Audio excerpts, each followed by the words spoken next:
All right, welcome to another edition of the Mile High Real Estate Spotlight Podcast. I am Brian Arnold, and I'm just excited today. We are going to get into a topic we don't always get into. We have realtors to get on here. We have loan officers to come on. We have different people in the industry that get to tell us about how to do stuff.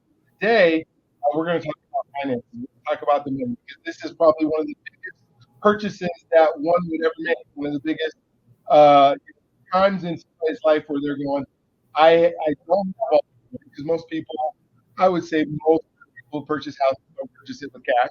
Most of the people go through a loan process. I'm a loan officer that helps with that. But there's some things to consider. We have probably one of the greatest opportunities in our country right now with down payment assistance that allows people, don't have a lot of, money for down payments to be able to get in the house. The typical, Abe, you'll probably agree with this, that we've been taught growing up is you need to have 2% down to get into a house. It's where you don't have to pay for mortgage insurance. It's where, we're able to do that. Well, like when my dad purchased a house back in 1970, the first house that I lived in, that house was only $20,000, right? So put 20% down for $20,000 is really not that much money when you really start thinking about it. But nowadays, you go, okay, well, the average house in Colorado is probably right around $400,000, if not even greater than that.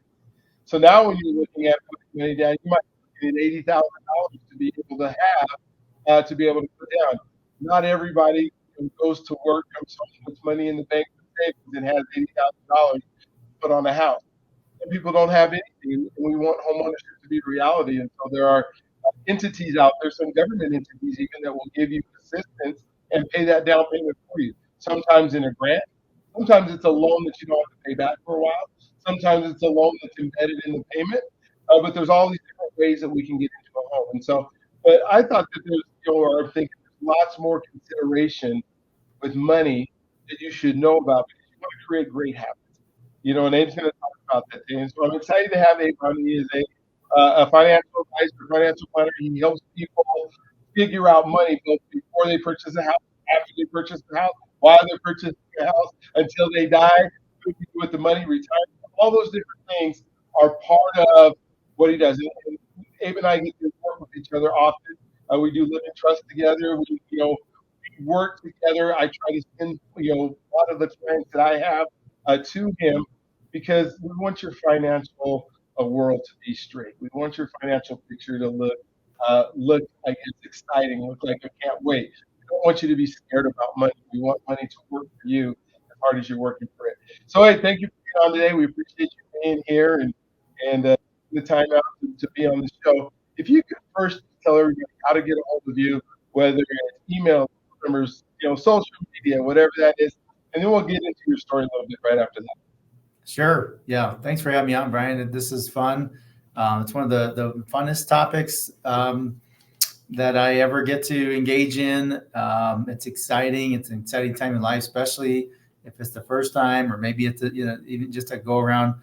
Some people can feel like it can be stressful, but only if you don't have a good team around you, or only if you feel like you'll prepare it. So Brian, thank you for doing this podcast, because this helps people get really just take the mystery out of it, which takes a lot of stress out of it. So appreciate you. How'd you get involved in this? What got you started? Well, long story, but I bought my first house. I'm trying to remember if I was still 21 or just turned 22, right out of college, and which was pretty unique. I knew I wanted, I knew early on I wanted to own a home and start building equity. Didn't want to spend too much time building a landlord's equity. And I did a little bit of that during college. Paid some rent and lived with roomies and all that kind of stuff. But knew that there was an asset that I wanted to be part of my future, and just something you can build on. And so that was just really something I wanted. And because I had interned with a company during college and then got hired on full time with them after, I had the work history that allowed me to qualify for the loan, and I did an FHA loan for my first house, and so I'm the ripe old age of 45 now, so that's been a while. So that's how I first got going in my very first purchase in real estate. But it was exciting back then. It was exciting, just to really kind of kick that off early. I saw what a big deal it was for my parents growing up when we bought our first house. And it did very well for them in terms of just building our family identity. Even more that building the family identity and just giving us a firmness and feeling like just an identity as a family in the future. That obviously led to some great equity and great their next move in terms of their real estate. But so that had a big impression upon me pretty early on. That's so cool. So you buy your first house, and what are you doing, like working on? What else Al do before the house? Were you doing financial services then? Were you No, the time baller banker? What were you doing? Because most 21-year-olds not only don't have the I guess the wisdom and the wherewithal to be able to do it, but sometimes they don't even have the finances to be able to do it, or the thought process that they go get that apartment. What were you doing work-wise, and then how did you get into if it wasn't what you're doing now? How did you get into what you're doing? Sure. Yeah. So I always had the saver's mindset, and it starts as a mindset before it's a habit, but it's just something that where you just got to do it. And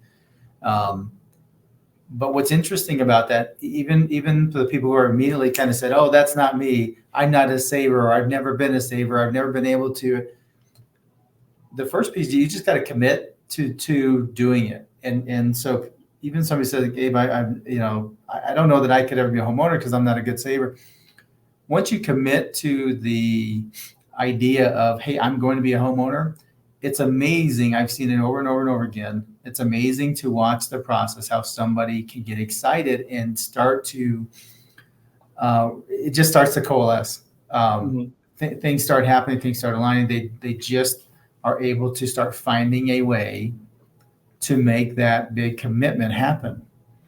And so that's they're saving more money, they're reducing this expense, they start making more money. It's just things happen and things, but nothing happens until you make that decision. So that's I would just say that because I had actually once upon a time I used to be a mortgage lender and I saw it then. I was involved in real estate investing.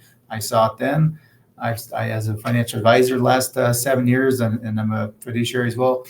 Anytime we sit down with a client and we look at their picture, if they don't own their first home, that's usually one of our first clients. Like, hey, how come we don't own a home yet?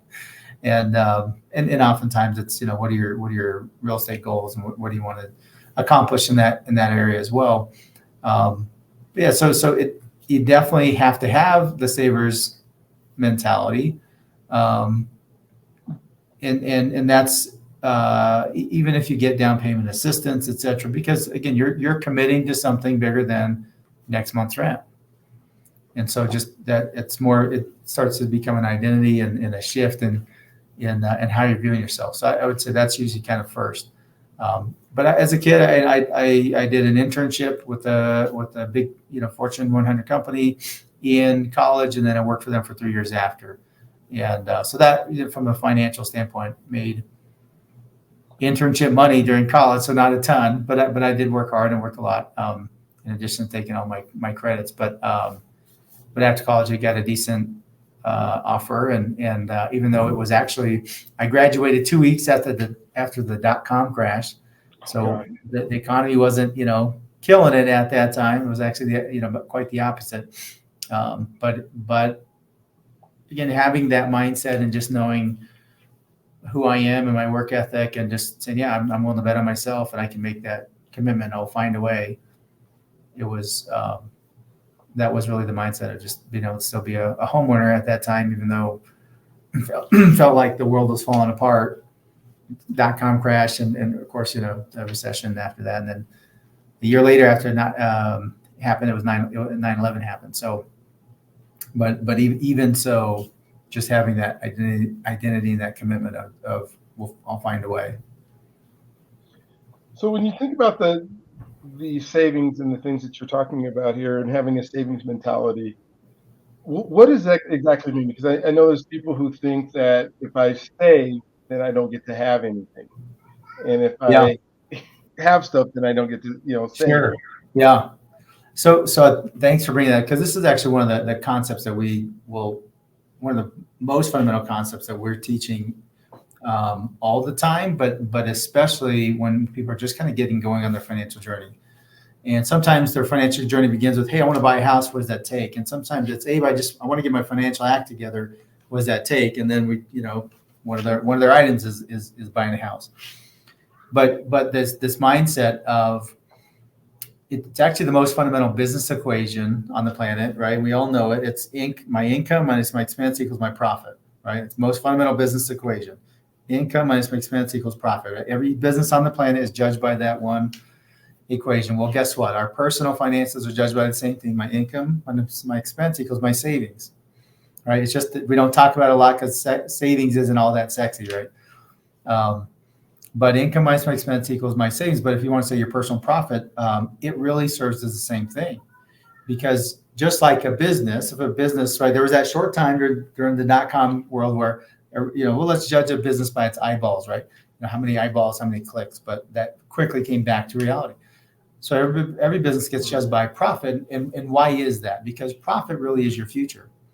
But it's the same thing for me personally or myself and my family, right? So every family, if you don't have excess left over at the end of the month, you don't have profit. If you don't have savings, you don't have a future, right? Just like a business. If a business doesn't have excess, they can't reinvest in their business, right? A business isn't reinvesting in their technology, let's say for 5 years. What happens to that business? No more business, right? If they don't reinvest in their people for 5 years, let's say, what happens to that business? No more business, right? So it's the same. Profit equals your future. And so if you don't have excess, then you don't have a future. You don't have savings, you don't have a future. And that's a pretty tough way to live. But that is a lot of the way that a lot of Americans choose to live. And I say choose very intentionally because I've been doing this a long time. Sat with hundreds and hundreds and hundreds and hundreds of families for over 20 years. Because again, I used to teach people how to get financially free through real estate investment, and I've been doing this role as a financial advisor, independent financial advisor, for 7 years. There's never been a time that I couldn't help somebody find at least $200 to $300 a month in their current monthly budget, okay, without having to go work overtime or get a second job or a side gig or something. There's never been a time, and I don't have to knock on wood or, because I don't wish that on, right? But we're just in the United States of America. It's 2023, toward the end of 20, right? When we're recording this, there's never been a time we couldn't help somebody find at least $200 to $300 a month in their current monthly budget. As of the month, they're just leaking out, they're blowing it on their sometimes there's low hanging fruit like Starbucks, Wendy's, Chipotle, Jimmy John's, etc. Right? Their credit card interest. Other times we have to dig a little bit deeper, but there's just never been a time. And so, if you can just start somewhere, usually the average is much higher. It's like $400 to $600 on average. A lot of times it's been over 1,000, a couple thousand. And just sometimes this just goes in just one session. We call it finding money, and we're helping them figure it out. But it just starts with that decision of I want different. Yeah, that's so cool. What are some of the habits that are good to have before you buy a house that can carry over? Because I think some people, they worry about being house poor. They worry about, well, what am I going to do now? I have this. I was paying $2,000 a month in rent. Now I'm paying $2,500 on a house.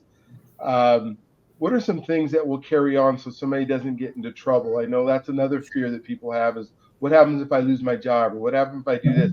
What are some really good things that they could do, not only to prepare to get a house, because you're saving so you can have some money to buy the house, but after what are some of those really good habits that I should have?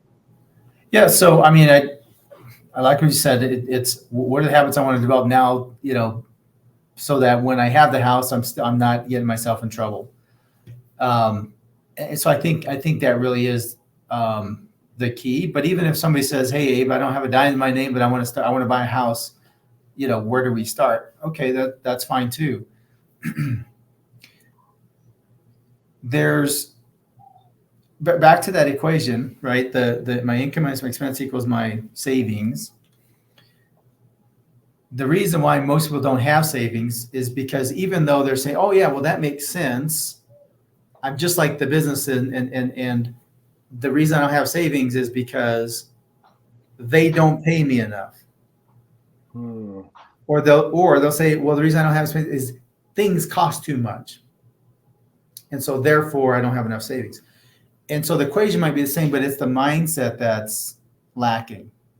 And so that really most people are that have that mindset, whether they're aware of it or not, they're walking around with it. And most people are unaware that they have that. That's a victim mindset.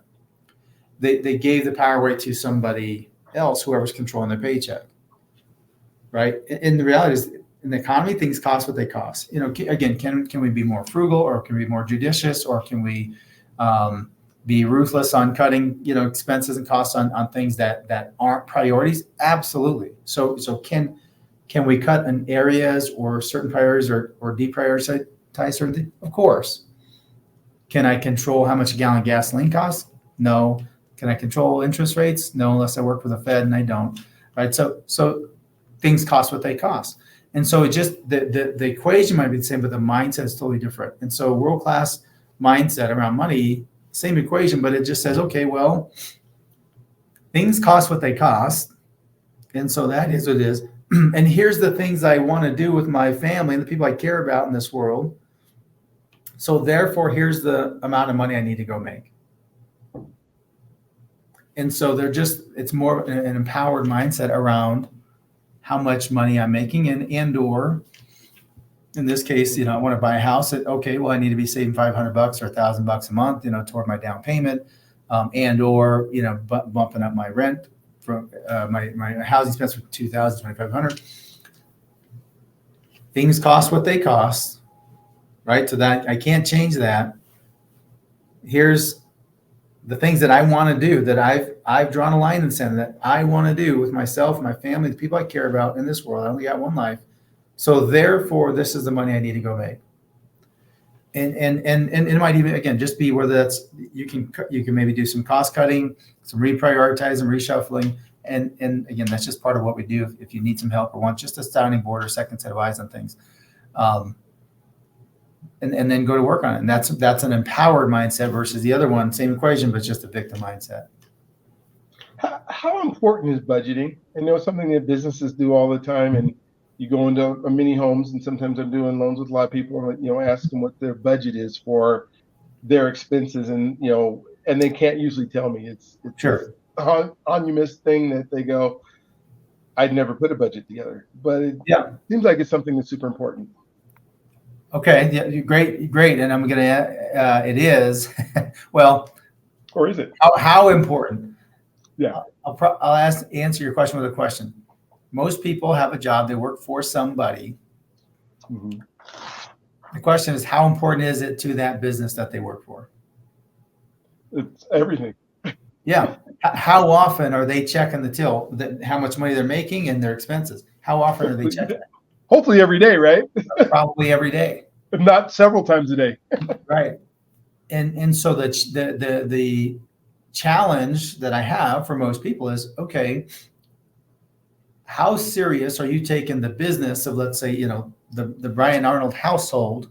Mm-hmm. If you were sitting across from the table, how serious are you taking the business of Brian Inc. versus the company you work for? Unfortunately, most of us will take somebody else's business way more serious. We're way more diligent. We have way more attention to detail. We have way more commitment. We have way more discipline. We have no compunction about saying, that's not in the budget. Can't do that. Can we do it for less? Hey, how can we do it for less? Hey, how can we reprioritize, reshuffle, redo something, reprogram, redo something? Because here's what it is.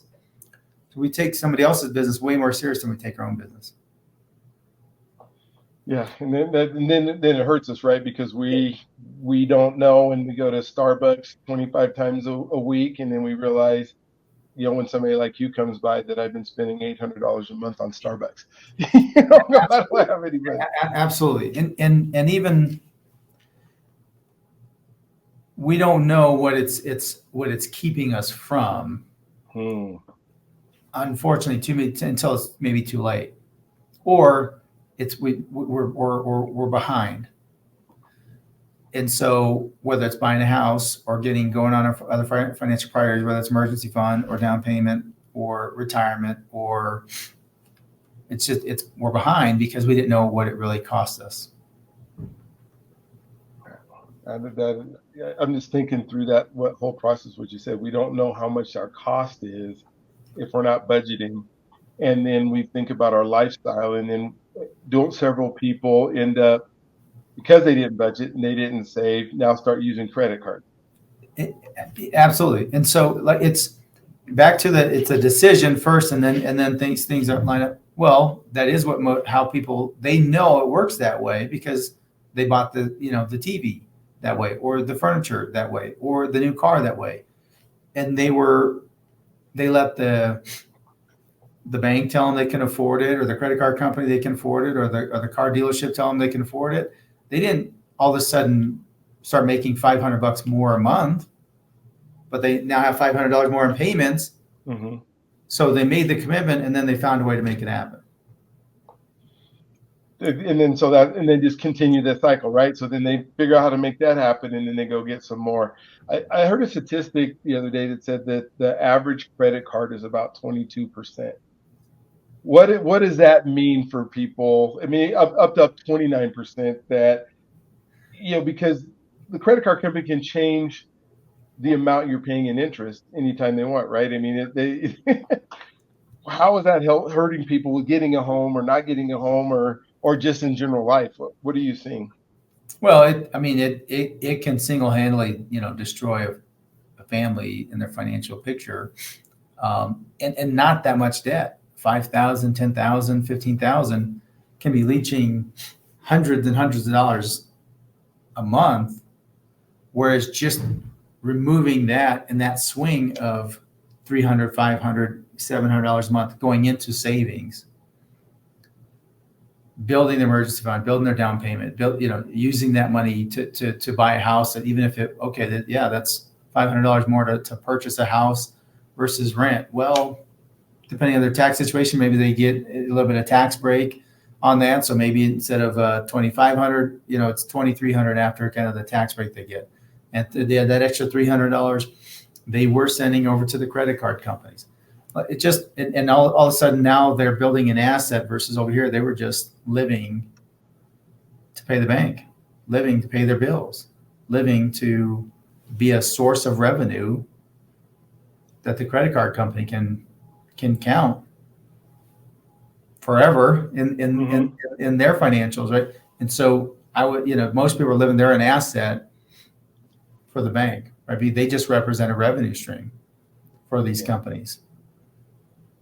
And instead of, how can I start building assets for myself and my family? Gotcha. One of the things that I hear a lot is there's the massive amount of debt. So let's say I have a person who owns a home already. So we're not talking about first-time home buyers here, or even purchases in some respect, but we had the clearance sale where rates were at 2% and 3%. And so now they're sitting on a 2 or 3%, but the credit card debt is now at $100,000 or $80,000 at 21%. And somebody's hanging on to that 2% saying, I got to keep this rate at 2%. But then when you blend those two together, they're at let's say they're at 15% now blended together, or 12%. And then they have an opportunity to refinance where they get a tax break and that kind of stuff, and put that $100,000 of credit card debt into their home if they could, I guess. Is that in your world a smart way to go, where, I don't know if they could pay that debt off as quick as they want to, or is it better to do some kind of credit card snowball, pay off a little bit here or there and keep that 2% interest rate? Yeah, the short answer is it depends. It always depends. Depends on, what does their income look like? How confident are they about their income? Abe, I'm about to lose my job next month. But we need to make something happen now. And with one income left in the household, yeah, we need to make this move, and we can get approved now because I still have a job. Well, okay. I mean, that might be a no-brainer, slam dunk. But it always depends. I would say what helps people walk through that scenario, though, back to that business mindset of what does the company do? If a company just knows I've got assets, I got liabilities, and my assets minus my liabilities equals my net equity, right? Well, most people, no, that my house is sacred over there, and so that debt is sacred, that's attached to it. But I got this debt over here; it's 22%, and so I can't, I don't want to commingle this or that or change this or change. The reality is, okay, well, you still have the same amount of income. And you've got this amount of expense because you've got this kind of debt over here, but the reality is your net equity is the same. So who cares if you move this debt over here, attach it to this deal? All of a sudden, the bank's going to give you a way better deal on your money, way better terms. What would a business do? Right? Again, if you don't have excess at the end of the month, you don't have a future. Mm-hmm. And so when they talk about, cash is king, in the business, that's really, cash flow is king. Yeah. And so you got to have dry powder, but how are you going to build it up if you don't have cash flow, if you don't have excess at the end of the month? And so it usually comes from a sit down with clients to go through, like, does it make more sense to help us or for us to help them figure out there's strategies and tactics we can teach them, like the snowball method, that can help them chop off a third, maybe even up to half the time that, to get out of their debt. So if that's what opens them up to get a better DTI, a better credit score, or, to free up the money for the down payment, or just, that can help them. Or sometimes sometimes it just makes more sense to do the refinance because that's what they need to do now. And that frees them up to do whatever's next on that side, whether that's to buy the next house or to shore up, a gaping hole. And it just depends on the client situation. But sometimes it's just thinking about it differently. Think about it like a business. There's nothing sacred. It's just how profitable are we this month? And if this move makes us $200 more or $800 more or $1,000 more a month, maybe that makes makes some good sense. And then now we've got cash flow at the end of the month to now reinvest in our priorities. Yeah, I was talking with a client that we were kind of in the same situation. We were talking about doing a HELOC, so that he could, take some of that debt, and he had about $45,000 worth of debt that he had accumulated. And his thought was, I'll just get a 0% interest credit card. I'll put the $45,000 on that credit card instead of doing a HELOC. And then they're going to give me, he said, like, I guess it was American Express was going to give him 12 months of this 0% interest. And my thought was with the habits, if you don't change your habits, that's not going to. And what's the reality of you paying $45,000 off in 12 months on that credit card? And so I guess it goes more into habits than anything. It does depend, but what's your thoughts there? Yeah, I experienced that. When I was lending 20 years ago, I saw the same thing. There was a refi boom, and I did it long enough to where I'm trying to coach people on that, but then 2 years later, I'd see them again. And so, and until somebody feels it enough to where they're ready to change the behavior, they're going to keep doing the same behavior. And so more debt doesn't solve the problem of debt. Yeah, exactly. So it's figure out a way to make it so you have excess at the end of the month, but then change your habits. So right. So whether I was doing that on a credit card or a HELOC, if the point is to get out of the debt, it's to change the habit. And so if I can find a way to help somebody free up that $200 to $300 a month, again, there's never been a time I couldn't do that, and usually it's a lot more, then But then the real question is, what are we going to do with that? Because what you've been thinking, and therefore, is created your actions. Your actions have created this reality, and so what we can always help people find the way to find the 200 to 300 or more. The question is, what are you going to do with that difference? Yeah, that's so cool. Well, Abe, I mean, it's amazing how fast time went for us today, and now we're already at 30 minutes. What I would like to do is maybe we can come up with maybe a series or something where we can really dive into stuff. Because I want to really talk about interest rates and how interest rates affect the overall payment, and just some other things on absolutely with your pocketbook and your payments, and what do you do with your money and when you come home. And so I hope you'd be willing to come back at some point, Sure. and whether it's once a month or we do it a little bit more often. But I think this money subject is so vitally important. It is, to me, sometimes I think, well, how important is money? Well, it's up there with oxygen, right? Because it allows us to move through this world in a way that we want to. So maybe I want you to tell everybody how to get a hold of you again. Because if you're in immediate need for aid before we can get to doing some more shows, then you need to give them a call. Then maybe some closing thought, and then we will revisit this in a few weeks where we'll come back and we'll just put together some really good tips and stuff that I think can help the community, whether it's real estate agents who are watching this, whether it's clients that are thinking about buying a house that's watching it, or it's just I need to do better with my money and my finances. Mm-hmm. So go ahead and tell everybody how to get a hold of you again, and then we will. Sure. Yeah. So I mean, my cell phone, I don't have somebody else answer it, but it's 720-309-7729. Had that number for years, 720-309-7729. I'm pretty easy to find on social media, LinkedIn and Facebook. There's not many Abe Fitzsimmonses out there, so you can look me up there, and you'll probably see me with a picture of my kids or my wife, but pretty easy to find. Happy to help with any questions or just a sounding board session. And for those folks that are just kind of in that questioning mode, is it the right time? Is it for me? Can I do it? I'm not sure. The key is just to take action. And even if you don't know how, just start. Get on the road, get on the path.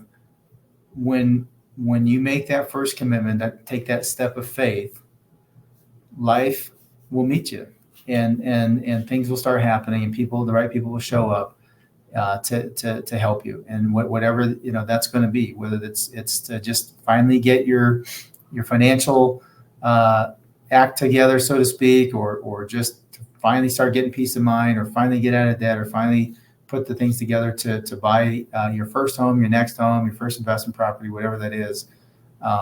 There's great folks like Brian that are ready to help, but it just requires that first step of faith. Absolutely. Thank you, Abe. But one of the things I say at the end of every show is, you can do this.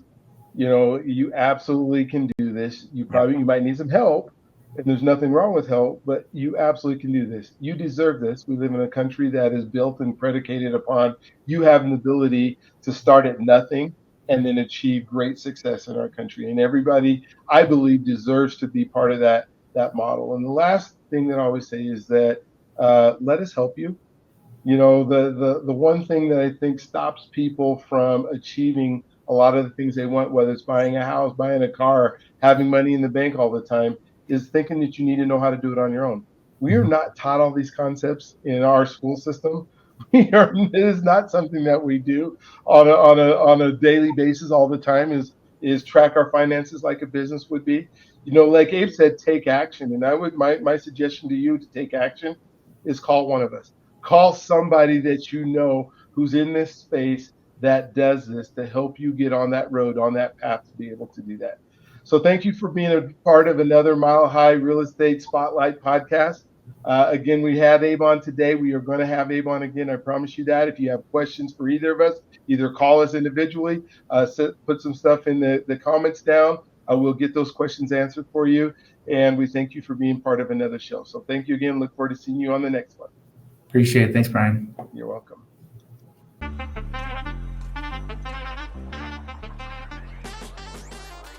This is Brian Arnold, and if you are listening to this part, you've just watched one of our episodes of the Mile High Real Estate Spotlight, where we've just talked to one of the best of the best. And I want to thank whichever guest that was here. They are phenomenal. They are amazing. They are the top of the top, the best of the best that are in our industry that are here with us today. And so I encourage you to please call them, pick their brains. They work for you. They enjoy working for you. They are incredibly good at it. And so I want to make sure that you give them a call. So whoever you listen to, whichever one you saw that you were there, please do that. The other thing is everyone deserves a home. Everyone deserves a home. I say that at the end of my show. You deserve it. Let us help you do it. My goal is to make sure that we see homeownership. It just sickens me to see apartment complexes continue to go up, because I know those are people who haven't been able to make the call or figure out a plan. So let us help put that plan together for you. I have some websites that allow you to do that, and I'll put those in the bottom, but please do. I am a lender. I do work in the lending space. If you do not already have somebody who's pre-qualified you, I would love to be able to have that opportunity to earn your business and qualify you. My number is 720-682-2223. That's 720-682-2223. Give me a call anytime, and I would love to be able to help you with that. We also do living trust. And so when we think about an estate, to try to avoid probate and make sure that doesn't happen. So whether it's you, if you own a home, and you should have a living trust. And I will say that everyone not just deserves it, everyone needs a living trust if they own a home. And then finally, just wanted to thank you for watching these episodes. And so please tune into more. Would love for you to see and be able to shop around. So thank you for doing that. Again, I want to make sure that you know that you can do this, you deserve this, and let us help you make it happen. You guys have an awesome, wonderful, awestruck, incredible day today.